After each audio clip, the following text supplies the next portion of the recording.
Born free, as free as the wind blows. Walking Out with Jonathan Holloway and Liam Grundy. There you go. That's very lovely. Yeah. You could have been Matt Monro if he hadn't been Matt Monro. The job wasn't already taken. No, I'm too tall. He wasn't a big fella, was he? He wasn't. Died at the Cromwell Hospital.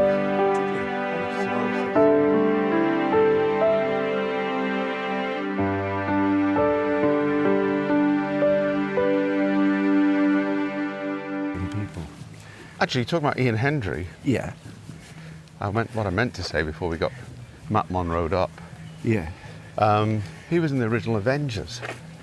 Ian Hendry, was Yeah, he? But there was always something a bit seedy about him, wasn't there? Yes. So, Apparently his biography is... are we going in here or Yeah. there? Yeah. His biography is hair-raising, apparently. His Ian Hendry's biography. Yeah, really. I want to A read lot it. going on. Yeah. And are there multiple different biographies of Ian Hendry, or is there I don't only believe one? so. I think it might be an autobiography. Wow, I But he was want quite, to read it. Quite the... do you remember that series on BBC, The Lotus Eaters, him and Wanda Bentham? They were like two retired sort of British spies in the middle of nowhere, and their past operations, people kept sort of Popping up and trying to pop them off. popping up and popping off, yeah. Right. God, I remember a thing on television called The Lotus Eaters, but I don't know how you can possibly recall it because I'm a little bit older than you, and I only remember the fact that there was a thing called The Lotus Eaters. I don't remember watching it at all. Yeah, I don't good. remember seeing anything in it. Well, I remember Wanda Bentham in it more probably, because I think if things had been different, Wanda and I could have had quite a... How different quite would they have had intense to be, relationship. do you think? Well, I mean, if things had been different, I could have been Benedict Cumberbatch's dad. Why? Because you knew his mum. Well, you know, just saying. She'd have met me, you should have thought, "Ooh, that's a 10,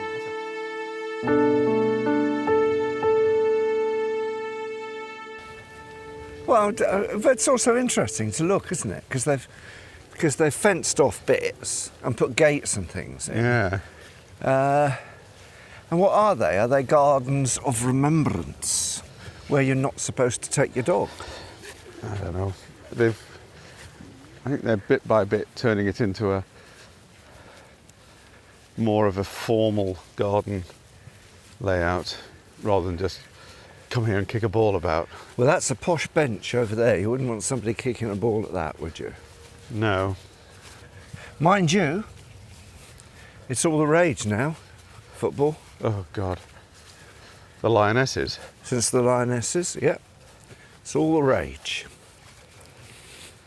I've sent you that clip of the Mancunian gentleman. It's a clip from the Manchester Evening News of a few years ago, who tried to set up the Lingerie League, Oh, yes. female lingerie, which was met with I have to say, a lot of resistance. Oh, what's that really? And not a little opprobrium. Yeah. Bowling alley for playing 9-pins. One way of playing this fashionable game was to knock down as many pins as possible with a ball The only in way, the innit? fewest number of throws. What else are you going to do? What else are you going to do?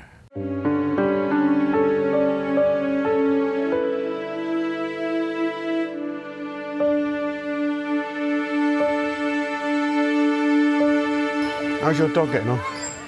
Oh, he's great, actually. I don't know. It's as though he can't believe his luck that he's not full of screws and nails and running up and down a railway line, avoiding his the owner. trains. Yeah. He's brilliant. He's, in the morning, I know when he wakes up because I hear him shake his head, and it's usually about 5:30. Yes. And he basically lies there in bed, holding it all in until I eventually surface. And if I decide to go to the loo early and go back to bed, he always gets out of the bed expectantly And I have to say, get back in your bed, it's too early. Yeah. And he does, he just gets Wow, back in his that's bed. good. So it's great. He's great. He had a little accident with a little wee the other day in the house. I looked at him very sternly and he crawled like this in shame. Poor fella. You seen you do that? Should we have a sit down? Yeah, it's a very good idea. Let's have a sit down here where we can see the river. You know, I've been thinking about that vet on television. What, the Irish vet? The Irish vet. Who does an incredible job of rebuilding animals as if it's plumbing. Well, that's my issue. What is your issue? Come on, tell me. Well, obviously, it's quite expensive to have all that work done on an animal, isn't it? Yeah. And I'm not casting aspersions upon his Yeah. professionalism or his ethics, Yeah. but I just wonder if, like, when I go to the vets with my cat, we all sit around there, and I've got Wilbur's in the old box there, and someone, what have you got? Oh, I've got a dog, you know. Oh, yeah. And everyone's got their animal. They all sit there quietly. Yeah. But when you see pictures of, or maybe, but his waiting room, all the animals, most of the animals in the waiting room, they've all got like wheels on them, haven't they? Yeah. And sort of bits of plumbing and you know, half a skateboard nailed to them and things like that. And you think, you know, you take your dog in and you say, well, you know, he's got a bit of a cough or something like that. And he goes, he might look quite nice with a set of wheels on. If we could do that. It's, no, just the cough. It's just the cough we're trying to sort out. Well, the wheels might help him out.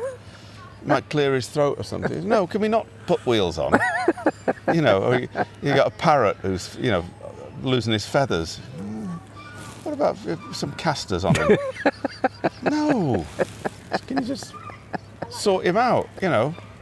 And you think they'd be all sat around in the you know, you know, you go into my vets and everyone's sat around with animals, but you go into their waiting room, you know. Do you think they'd all look at each other and go, well, how come all our animals need wheels? Why's he done that? You know, I think they'd twig eventually, wouldn't they? You know, I'm 20 grand lighter and my dog's on wheels.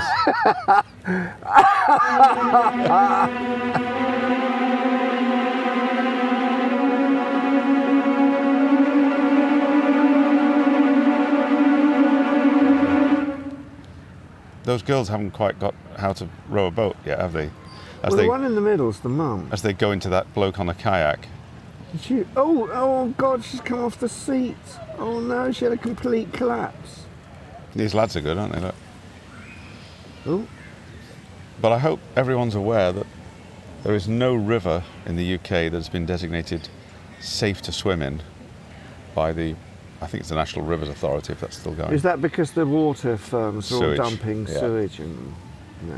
But even prior to that, it's very easy to pick stuff up. So we're returning to the so sometime soon there'll be a great stink, won't there? Yes, there will. Have to close Parliament. That's right. Oh, look at that nice chap. He looks so unathletic. Like he's been made to do that. Sicken me, people like that. People who aren't at the peak of their physical prowess.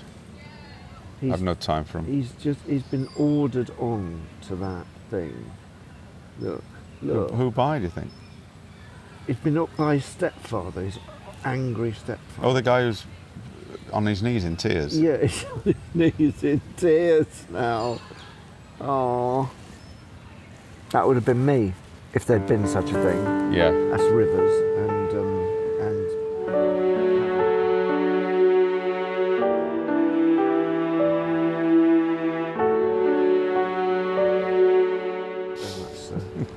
and so when I was at junior school, our headmaster, who I look back and I think what an enlightened man he was, Mr. Osborne, he used to hire 2 or 3 coaches. I imagine it was probably about 3 coaches. and they would all we'd all go. All the kids in the school were taken out for the day to the countryside, and so we were near Crystal Palace, and the bit of countryside we were taken out to is now just the other side of the M25, so it wasn't very far. Everybody had a packed lunch, but the teachers had some under-the-counter packed lunches for the kids who didn't get given anything. Yeah. And quite a lot of kids were going to school in ex-army shorts and plimsolls. It was not, let's say it wasn't an affluent area. Yeah. And we went down Reigate, that's right, Reigate. We went down and there was a big park in Reigate with a boating lake. Ah. And the water was only probably about a foot deep because you could see all the weed and everything. And the school paid, and I think it was 3 people to a boat or something. And all went out, we had a bit of row around, and then we came back. And other people would go out for a bit of row round, and we'd have our picnics, and we'd get back in the coaches and come back. And his thing was that he knew that about a third of the kids that went through that school would never see the countryside, would never see a cow, would never see a sheep. And it was a sort of like, if we don't do it, these kids are never going to see it. And my God,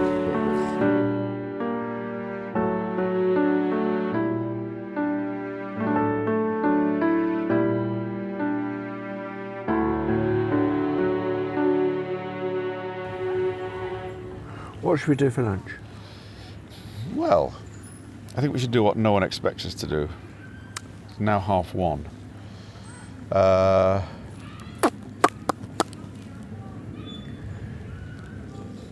Let's stroll down Church Street and see if there's a spare seat. There might be. Stroll down Church Street. Did I ever tell you when I was working in a school once? They had 2 kids arrived at the school from more or less straight from Heathrow. Yeah. Twin girls. Uh-huh. And they'd be about 8, 9. And they're from Albania. Oh. And they'd just been, I think they might have been settled in the morning or something. It was the days when there was accommodation for people, you know. Yeah. So I was in the school doing something. Yeah. I won't call it teaching. And these 2 girls were sort of standing there looking a bit lost and blinking. But the big star in one of the stars, in one of the few Western stars in Albania, was Norman Wisdom. That's right. He was a big star, wasn't he? Yeah, Pitkin. Pitkin. And I said, who are these 2? You know, and they said, oh, this is, so gave them the names. They're from Albania. I said, oh gosh, right. I said, we're waiting to try and source somebody who speaks Albanian. Oh, right, because the poor things had no idea what anybody was saying. Yeah, and I think the parents had gone to get, sort out the accommodation or something, and they were just sort of standing there looking a bit lost. So they're refugees then? Yeah. So I said, and the people saying, hello, are you all right? I can't remember their names. And they were going, looking a bit tearful and a bit lost. And I, knowing they were from Albania, said, Norman Wisdom. And they looked at me. And I said, Pitkin. And they both started laughing and cheered up immediately. And the woman at the school said, what's just happened here? You know, why have you said Norman Wisdom to these children who can't speak English? And they immediately have cheered up. You know? That's brilliant. That's a brilliant story. Oh, I tried all the other names. Max Bygraves. Oh, that's a brilliant yarn.